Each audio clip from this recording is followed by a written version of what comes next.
For nearly 2 decades, top-tier football operated under a relentless cycle of action and reaction.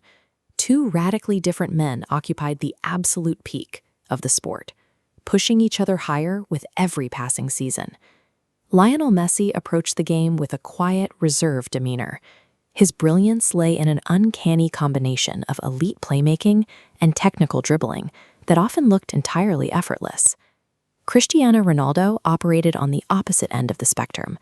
He was defined by a fiery, temperamental drive, channeling explosive physicality and a ruthless obsession with scoring. Their physical and psychological profiles were complete opposites. Putting them on the same pitch guaranteed a clash of philosophies, setting the foundation for a prolonged, escalating contest for supremacy.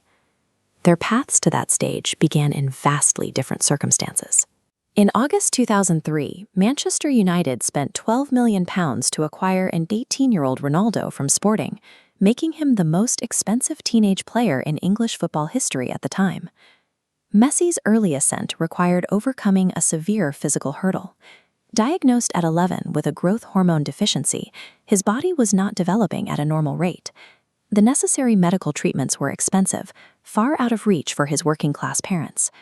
Despite his size limitations, a coach in Barcelona recognized his talent. Desperate to sign him and willing to fund the medical costs, the coach secured Messi's first contract by hastily writing the agreement on a restaurant napkin.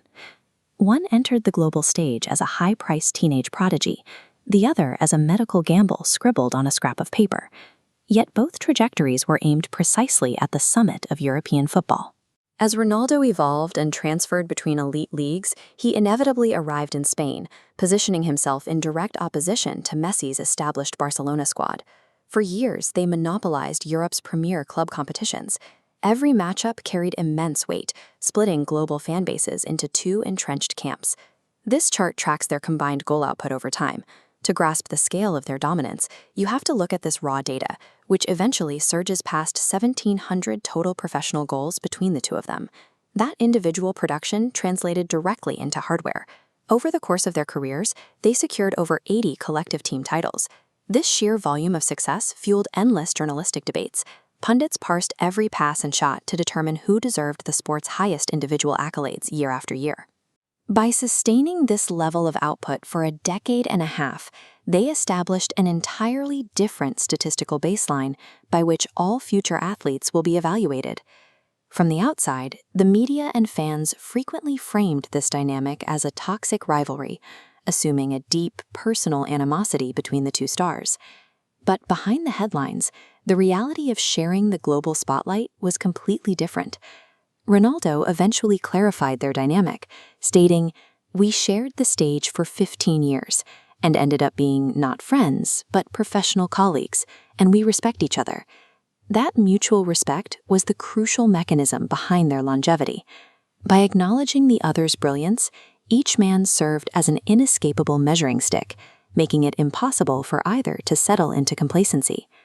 With club football thoroughly conquered, the final test for both men was the staggering pressure to carry their respective national teams to a major international trophy. In 2016, Ronaldo reached the European Championship final against France, but in the 25th minute, a tackle resulted in a knee injury, forcing him off the pitch in tears. Refusing to quietly watch from the bench, Ronaldo hobbled to the touchline.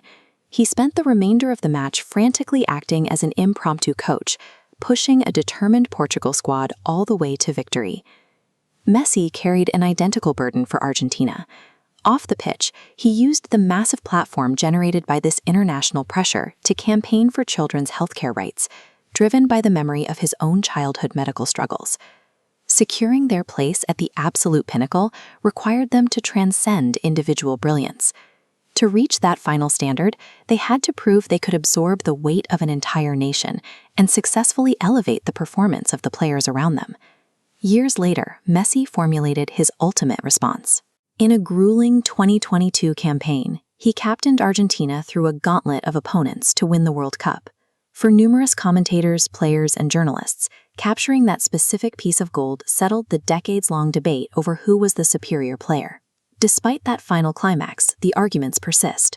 The rivalry is so deeply ingrained in the sport that choosing a side often comes down to subjective aesthetic preference. The true privilege of this era was witnessing two all-time greats reaching their peak at the exact same time, forcing an entire generation to watch the sport's highest standards be redefined in real time. The numbers are documented and the trophies have been lifted. Look at the careers they built side by side and tell us, who do you think history will remember as the absolute greatest?